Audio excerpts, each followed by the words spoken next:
Howdy there, welcome to video 2 of the 3-video quarterly update of my Year of Wii journey.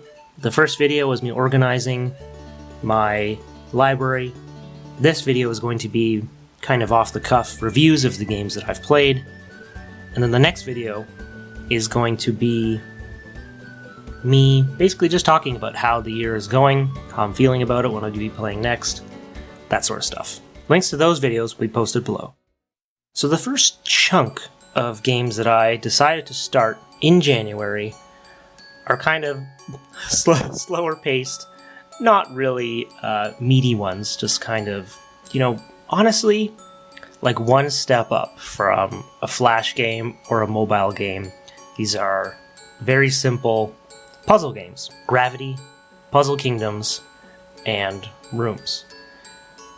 And the reason that I started this is because part of this challenge, which I didn't talk about before, was that I wanted to play more games in general, play games more often as well. As much as I love video games, sometimes I, would go a couple weeks without even touching one. And what I wanted to do was try to get more into the habit of playing games. And part of how I did that was by starting these kind of 3 little puzzly games and kind of just playing them at night, right? Because no matter where, no matter how your day is going, you can probably make 10 to 15 minutes before bed just to play some games. And obviously I'm going to be doing that. I'm not going to be, busting out the Conduit or Obscure the Aftermath to play for 10-15 minutes before bed. So these kind of little puzzly games would allow me to do that. Gravity is the first one, and it's probably the most basic. Essentially, all you do is move little pieces around and press the play button to see if you can get this ball to push a button. I think there's about 100 levels. You can probably beat this in like an hour or 2 if you knew what you were doing. They do have a little hint system, which is nice. But this is, like, what you see is what you get. At least so far, when I'm playing, and this is basically it. And it's very simple. There's not much to it, but I enjoy it. And some people might say, okay, well, why don't you just play something like this on your phone? Well, or on your computer. Like I said, you could play this on a flash page or something. The reason for that is because, I work on my computer, and I spend a lot of the day on my phone, like everyone else, texting and going on social media and stuff. So the TV is kind of like an escape from those. The next one, Puzzle Kingdoms, is a series of these puzzle games, which they try to incorporate RPG elements into it, but the RPG elements honestly are quite lacking. There's very little you can do in terms of upgrading or buffing or customization, that sort of thing. At least so far, it does honestly feel like the overworld map and the story, which are quite bare bones, are basically just excuses to make it feel slightly more interesting than just clicking, this is challenge 1, this is challenge 2, this is challenge 3. But you go around this map, you defeat people with puzzles, or what you can do is also do just some puzzly challenges where it's a single player, and then get money and use those to buy units. But once you enter one of these mini-maps, there's not much you can do. You're kind of locked in until that map is completed. So if you get halfway through the map and you're finding it challenging, you basically have to die and start the whole map over, or just keep saving and hoping that you beat it. The gameplay, though, is enjoyable, and it's essentially you're just pushing blocks. You click a block on the side, push it in, and then you're trying to connect different colors, and the colors correspond to your units that you have on the left. So if you have green units, then you want to get green blocks, and that'll charge them up, and then you can use them to attack your opponent and kill their units. And then once they're all dead, then you win. There's also a couple little spells you can do. You can also get the damage blocks to do damage. So far, that's basically it. I'm enjoying it. It's not a stellar game. I wish that there were kind of deeper RPG elements. Maybe those will come later, but so far, they're not there. And then the final of kind of this puzzly trio was Rooms. This was released on DS, I believe in all regions, but on the Wii, I don't think it was released in PAL regions. So if this looks interesting to you, and you live in a PAL region, you might have to check it out on your DS. In Rooms, you are essentially in one of those kind of sliding block puzzles where each room is its own block and you push it around, and the goal is to get from one area to another area. And there are ladders and teleporters and magic boxes that switch rooms and all that kind of stuff. You have to push the rooms around. If you push a room one way, then you can't use the ladder, or you can't use the door, that sort of thing. And essentially, that's basically it. It's a simple concept, but it can get really complicated really fast, and you end up kind of scratching your head at a lot of these. This one's actually pretty neat. I'm not sure how it would play on the DS. I think I do actually own it on the DS, and I believe it's essentially the same game. But on the Wii, I'm enjoying it. There's a lot of like little details, like visual details that I think might be lost on the DS, but on the TV you can obviously see them a lot better. So those are the three kind of puzzly games I'm working through at night. I haven't beaten any of them, but I'm not, in a rush to do so. I might play these through a lot of the year. I can't really recommend them to the average player because they're so basic, but I'm enjoying them, and if they seem interesting, then you can check them out. So the first game that I finished in January was Harvey Birdman, Attorney at Law. A bizarre game where it's based off of Harvey Birdman, which was like an Adult Swim cartoon in the very early 2000s, which is kind of meant to look like those like 60s Hanna-Barbera cartoons, so stuff like the Jetsons. It kind of skirts dirty humor. Like, it's not raunchy, but they do make a lot of double entendres and that kind of stuff. A lot of sarcasm and that sort of stuff, which I've actually never seen the show. But the game is, at its core, it is several episodes of the show and then doing court cases. So it's very similar to Phoenix Wright, Ace Attorney, but it's not nearly as deep or streamlined. It's much more of like you're just kind of watching a cartoon, watching it for the jokes, because it does have full voice acting. I think it has the majority of the original cast, with some people like Louis Black is even in there. You wouldn't happen to know anything about this, would you? You come into my shop and insult me like this? This is the shoddiest craftsmanship I've ever seen. Yeah. The humor is interesting. It's not like laugh out loud funny, but I enjoyed it, even though it kind of made me feel like, yeah, this is this is from 2001. But I enjoyed it. It's not a terribly long game. It's not terribly difficult. There are a couple like obtuse puzzles where I'm just like, I really don't know what to do here. That's essentially the game. I mean, if that seems interesting to you, I'd definitely check it out. Again, not something I'd recommend to the general public, but if a early Adult Swim cartoon court case thing seems up your alley, then I would check it out.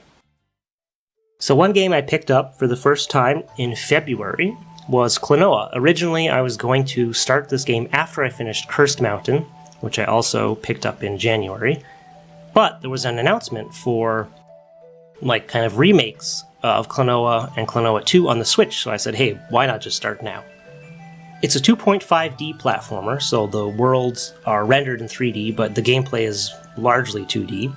And the gimmick is that the main character, Klonoa, can grab enemies, carry them around, and then throw them to like hit switches or to jump higher, that sort of thing. And that actual gameplay, it's pretty fun. None of the levels are too challenging, but they're just challenging enough that makes you want to keep going. The bosses are interesting. There's a couple puzzles here and there. But I think that the main appeal of the game is kind of its world and its charm. So like the music is really upbeat and fun most of the time. A lot of the levels are kind of cheery. The enemies are basically all round and not very threatening. Even the bosses are kind of silly. The cutscenes are quirky. All the designs are fun. But I think that's kind of part of its problem too. What I mean by that is like the original was on the PlayStation 1 and it was sprite-based, so it had lots of rotating graphics. I think that from a nostalgia perspective, that has a lot of charm. And I think that though the gameplay appears to be fully intact in the Wii version, that sprite-based charm is gone.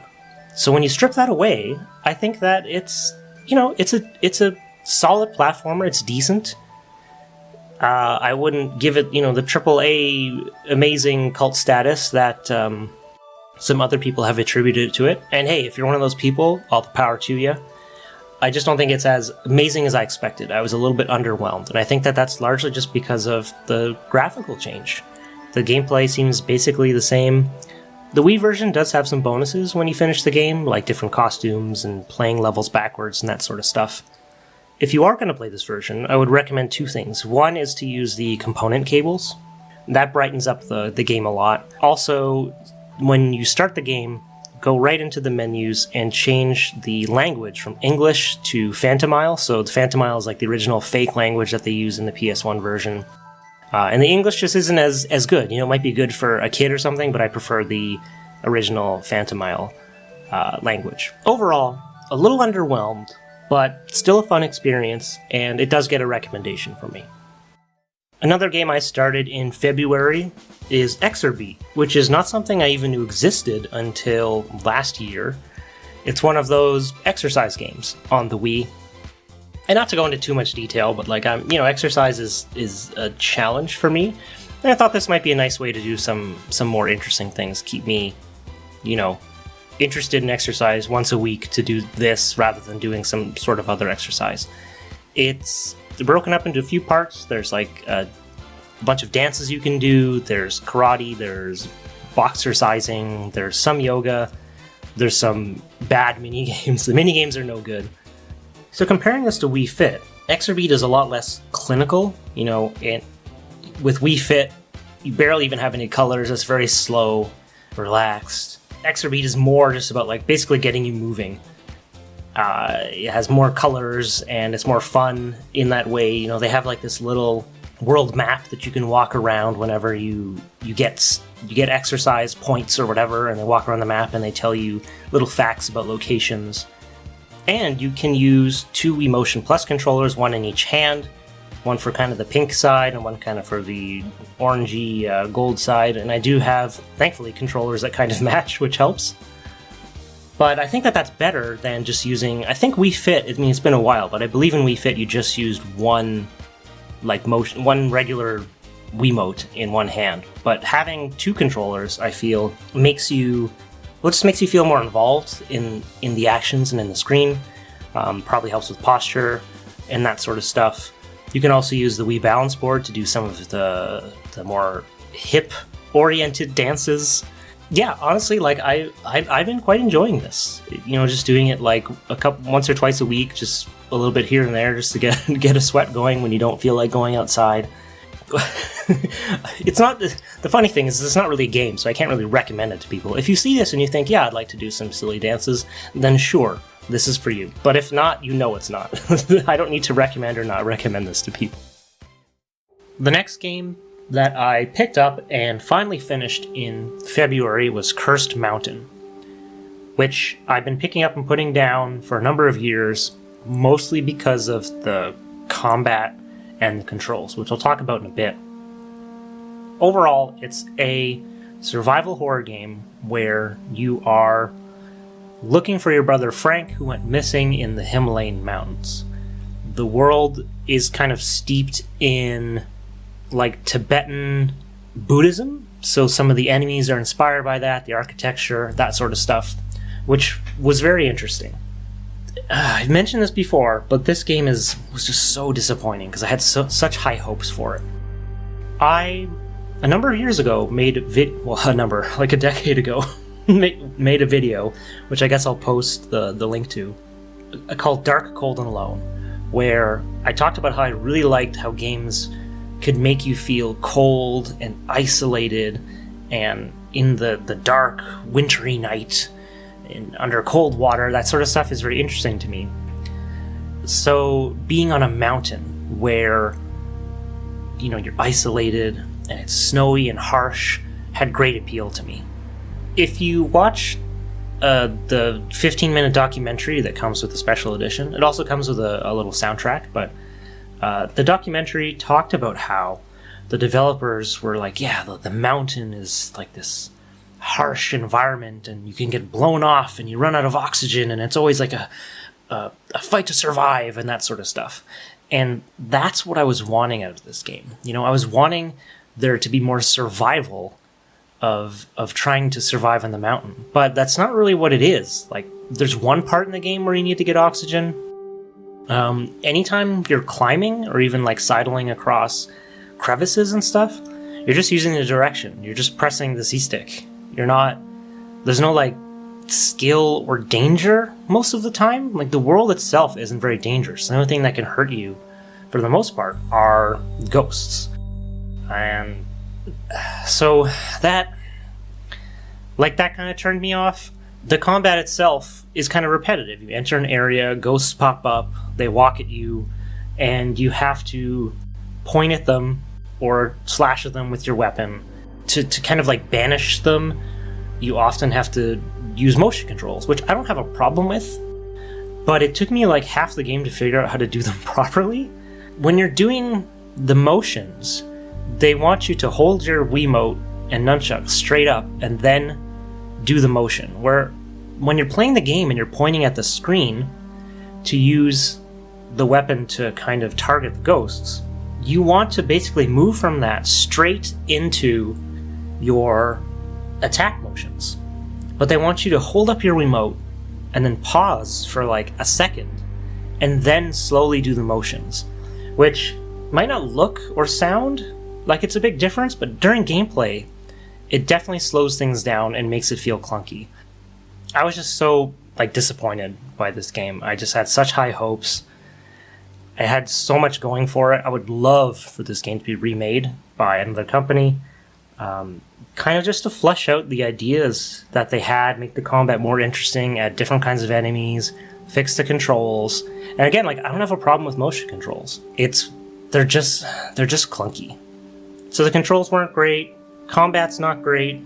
The world is fairly empty. It's honestly like I hesitate to even call this a survival horror game, because there's not much survival and there's not much horror.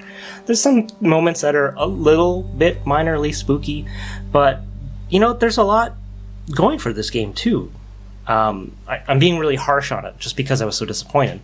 But the fact that it's kind of centered on Tibetan Buddhism I thought was really interesting, because often survival horror games are focused on zombies and demons, and this was a different take on it, which I hadn't experienced before.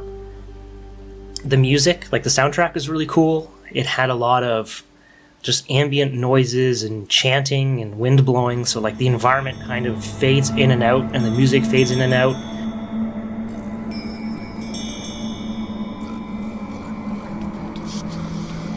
So I thought that was really cool. I appreciated that there was interesting architecture. The voice acting was good. Just overall, I feel it was like a big swing and a miss. So it's difficult for me to recommend this. Like, if you're a real survival horror nut, you might want to play this just to see this interesting take on it. But overall, I can't recommend it to most people. You're probably just going to find it boring and frustrating. Another game I started this year was Animal Crossing City Folk. And you might be saying, well, why would you play City Folk, that ancient Animal Crossing game, when there's so many better iterations? Well, it's the year of Wii, so that's why I'm doing it. I initially wasn't too interested in playing this game. I played it way back in the day, when it first released, but it was more my partner who was interested in it. And I picked it up for maybe an hour or two, and I was like, this is too similar to the GameCube one. I'm just not that into it. But I have siblings who've been playing Animal Crossing on the Switch, and I was like, I want to play too. I want to be a part of this. So we kind of have like a text chain going where we talk about Animal Crossing, and it's been kind of fun to play City Folk and be like, hey, like, can you do this in New Horizons? And we talk about kind of the differences and, some of the characters that are gone or some of the features that have changed. It's been kind of a fun way to connect with them. And it's also a great game just to play casually. I sometimes play just 10, 15 minutes in the morning, or every day go and I check the stock market. Like, despite the fact that it's kind of limited in items and what you can do, there's no terraforming or anything like that, I do enjoy playing parts of it that I didn't really play in the original. And what I mean by that is, like, in the GameCube, I never used the stock market. I barely cared about my house. I didn't try to plant trees or make my city actually pretty. I essentially just talked to people and did chores and stuff, and that was the part that interested me back in the day. I do actually like how you can control a lot just by using the nunchuck or just by using the Wiimote. That's nice. The city aspect that they added, where you can basically just hop over to what they call the city, which is just a few shops, is not very interesting. The main benefit to going there is that there's kind of random villagers just walking around, ones that aren't in your town, and it's nice to be like, oh yeah, that's Drake from back in the day. Oh, I remember Chevra, or these other characters that you haven't seen since the GameCube days.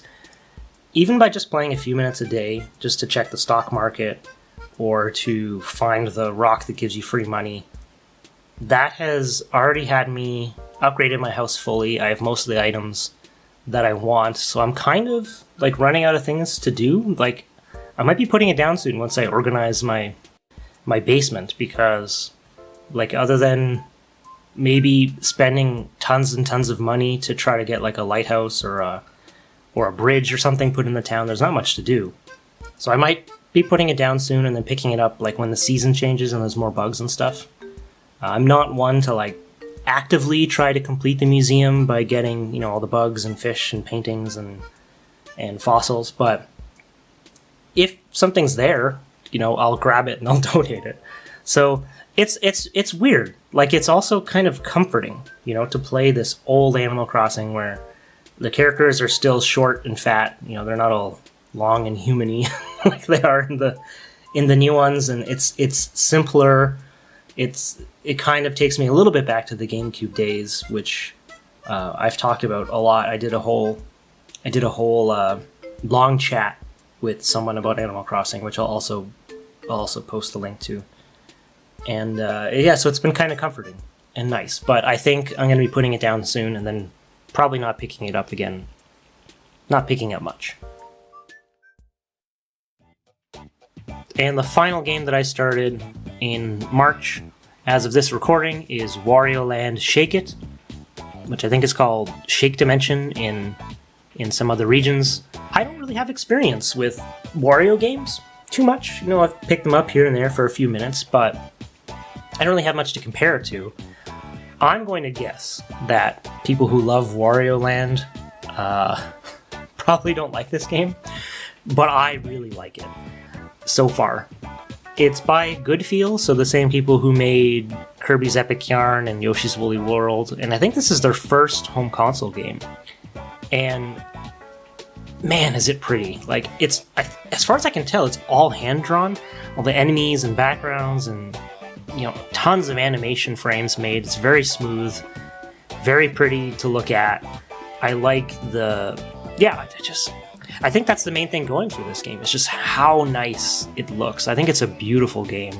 And I'm going to assume that it didn't sell well and wasn't terribly well received by the general public.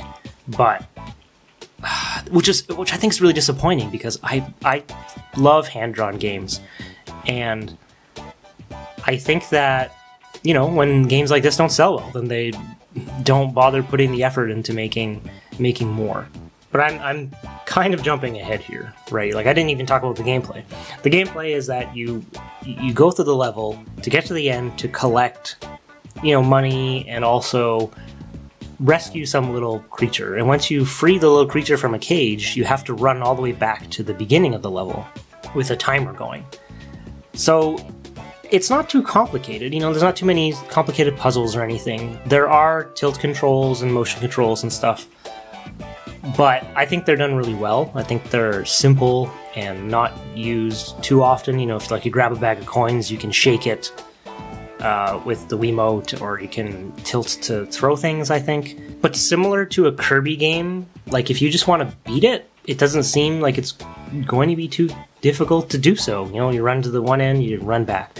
But each level kind of comes with challenges. It's like, oh, can you collect 600 coins in this level? Can you not get hit this level? Can you race back to the finish in like 30 seconds, you know? So if you wanted to do those challenges, then it adds a lot of value to the game. Yeah, I think that this game is really special. I think that the presentation is cool, and I don't know, I find it very charming. And I think that I would recommend it to most people. It's on the simpler side. Like I said, if you just wanted to straight up go in, get the little creature and get out, it's pretty simple. But I think that it's great. And because it's a Nintendo game, because it's a Wario Land game, because it's hand-drawn, all of these things I think are going to lead it to be pretty sought after in the future. So if you have some general interest in it now, I would recommend picking it up and trying it out. And you can always sell it later if you don't like it. But I think that this is one of those games that's probably going to be expensive in the future. So maybe consider checking it out. So those are the games that I started and played on the Wii in this first quarter of 2022. Kind of a nice little mix, but I have focused pretty heavily on puzzles and platformers. So I might want to start something a little bit meatier now that I'm done Cursed Mountain, like possibly Aragorn's Quest or Spectrodes. But yeah, nice little variety. And one thing that I did want to play more of was WiiWare games, because once the Wii shop closed a number of years ago, I went and I bought a number of WiiWare games that I still haven't picked up and played, so I might start playing some of those too.